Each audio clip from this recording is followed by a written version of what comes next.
I'm here to plant a seed today, a seed that will inspire you to move forward in life with enthusiastic hearts and a clear sense of wholeness. The question is, will that seed have a chance to take root, or will I be sued by Monsanto and forced to use their seed? You are the vanguard of knowledge and consciousness, a new wave in a vast ocean of possibilities. On the other side of that door, there's a world starving for new ideas, new leadership. I've been out there for 30 years. She's a wildcat.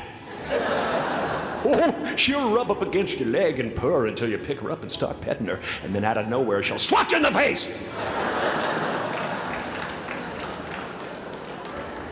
It can be rough out there, but that's okay, because there's soft serve ice cream with sprinkles. I guess that's what I'm really trying to say here today. Sometimes it's okay to eat your feelings. Now, fear is going to be a player in your life, but you get to decide how much. You can spend your whole life imagining ghosts, worrying about the pathway to the future, but all there will ever be is what's happening here, and the decisions we make in this moment, which are based in either love or fear. So many of us choose our path out of fear disguised as practicality. What we really want seems impossibly out of reach and ridiculous to expect, so we never dare to ask the universe for it. I'm saying I'm the proof that you can ask the universe for it. Please. And if it doesn't happen for you right away, it's only because the universe is so busy fulfilling my order. My father could have been a great comedian, but he didn't believe that that was possible for him. And so he made a conservative choice. Instead, he got a safe job as an accountant. And when I was 12 years old, he was let go from that safe job. And our family had to do whatever we could to survive. I learned many great lessons from my father, not the least of which was that you can fail at what you don't want. So you might as well take a chance on doing what you love. As someone who's done what you're about to go and do, I can tell you from experience, the effect you have on others is the most valuable currency there is. Because everything you gain in life will rot and fall apart, and all that will be left of you is what was in your heart. My choosing to free people from concern got me to the top of a mountain. Look where I am. Look what I get to do. Everywhere I go. I'm going to get emotional because when I tap into this, it really is extraordinary to me. I did something that made people present their best selves to me wherever I go. Like many of you, I was concerned about going out into the world and doing something bigger than myself, until someone smarter than myself made me realize that there is nothing bigger than myself.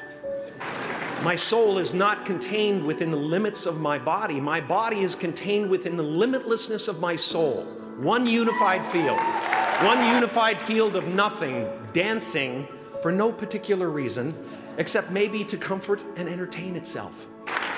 As that shift happens in you, you won't be feeling the world, you'll be felt by it. You'll be embraced by it. Now I'm always at the beginning.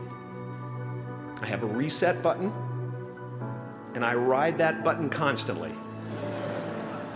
Once that button is functioning in your life, there's no story that the mind could create that will be as compelling. The imagination is always manufacturing scenarios, both good and bad, and the ego tries to keep you trapped in the multiplex of the mind. Our eyes are not viewers, they are also projectors that are running a second story over the picture that we see in front of us all the time. Fear is writing that script, and the working title is, I'll Never Be Enough. Now you're going to look at a person like me and say, how could we ever hope to reach those kind of heights, Jim? How can we make a painting that's too big for our home? How do you fly so high without a special breathing apparatus? This is the voice of the ego. And if you listen to it, there will always be someone who's doing better than you. No matter what you gain, ego will not let you rest. It will tell you that you cannot stop until you've left an indelible mark on the earth, until you've achieved immortality. How tricky is this ego that it would tempt us with the promise of something we already possess? So, I just want you to relax. You know, that's my job.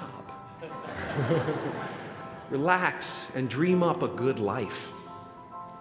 I had a substitute teacher from Ireland in the 2nd grade that told my class during morning prayer that when she wants something, anything at all, she prays for it and promises something in return, and she always gets what she wants.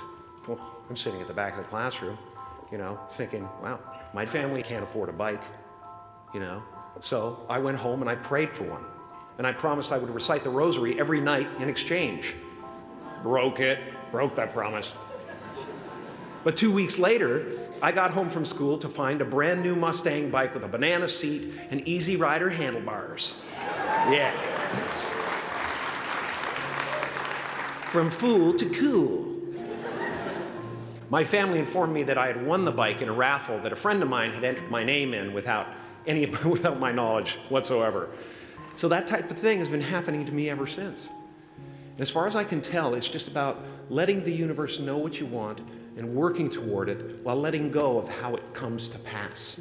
Job is not to figure out how it's going to happen for you, but to open the door in your head. And when the door opens in real life, just walk through it. And don't worry if you miss your cue, because there's always doors opening. They keep opening. And when I say life doesn't happen to you, it happens for you, I really don't know if that's true. I'm just making a conscious choice to perceive challenges as something beneficial so that I can deal with them in the most productive way. You'll come up with your own style. That's part of the fun. Oh, and why not take a chance on faith as well? Take a chance on faith. Not religion, but faith. Not hope, but faith. I don't believe in hope.